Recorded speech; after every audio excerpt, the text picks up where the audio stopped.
আসসালামু আলাইকুম। আজকের আলোচনার বিষয় মহার্ঘ ভাতা নিয়ে। আগামী জুন মাসের 30 তারিখের মধ্যেই মহার্ঘ ভাতা দেওয়ার বিষয়টি নিশ্চিত করেছেন জনপ্রশাসন মন্ত্রণালয়ের সিনিয়র সচিব ডক্টর মোহাম্মদ মোখলেসুর রহমান। ইতিমধ্যেই জনপ্রশাসন মন্ত্রণালয়ের সিনিয়র সচিব মোখলেসুর রহমান বলেছেন, আগামী 30শে জুনের আগেই মহার্ঘ ভাতা কার্যকর করা হবে। এ কথাটি তিনি বলেছেন।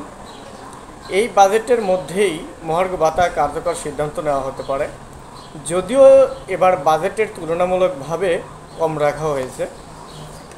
আপনারা অবগত আছেন, 2013 সালে সরকারি চাকরিজীবীদের জন্য 20% হারে মহার্ঘ ভাতা দেওয়ার সিদ্ধান্ত নেওয়া হয়েছিল, কিন্তু পরবর্তীতে সেটা বন্ধ করে দেওয়া হয়।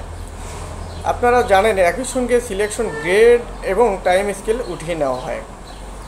এখন 2025 সালের সরকারি চাকরিজীবীরা সরকারের কাছে আবেদন করেছেন মহার্ঘ ভাতা কার্যকর করার জন্য।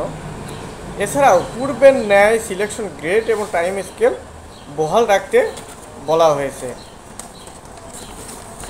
সেই সাথে বর্তমান বাংলাদেশের অর্থনৈতিক অবস্থার উপর নির্ভর করে এই মহার্ঘ ভাতা অত্যন্ত গুরুত্বপূর্ণ।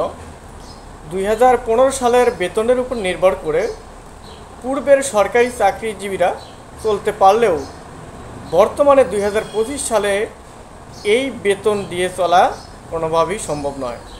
তাই কর্মচারীদের একান্ত দাবি খুব দ্রুত মহার্ঘ ভাতা চালু রাখার জন্য।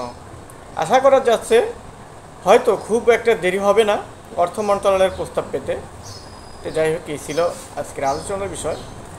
সবাই ভালো থাকুন, সুস্থ থাকুন। আসসালামু আলাইকুম।